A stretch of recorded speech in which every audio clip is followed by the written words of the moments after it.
Антикорупцијската комисија бара Уставниот суд во детали да образложи зошто ја отфрли нивната иницијатива со која бараа да се преиспита законот со кој на американско-турската компанија Бехтел и Енка без тендер ќе и се дозволи да ги гради патните правци од коридорите 8 и 10.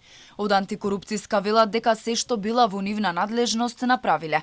Сепак сомнежите стојат, а ризиците од корупција за кои алармираше комисијата не се елиминирани.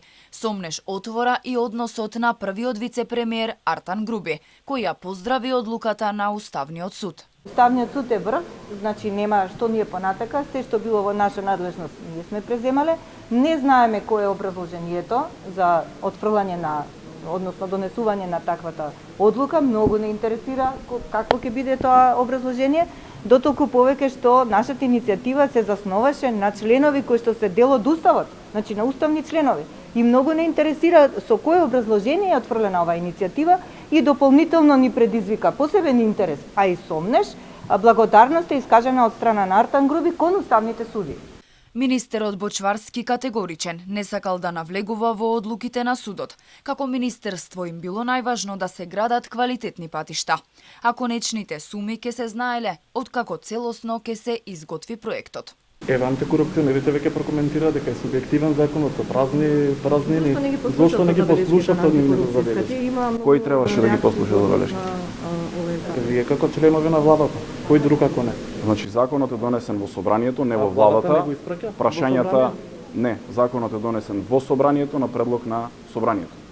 И тој закон понатаму има одредени постапки кои што ќе се спроведуваат. Имаше барање и за поведување на постапка пред Уставен суд, нешто кое што е и над собранието и над владата повторно.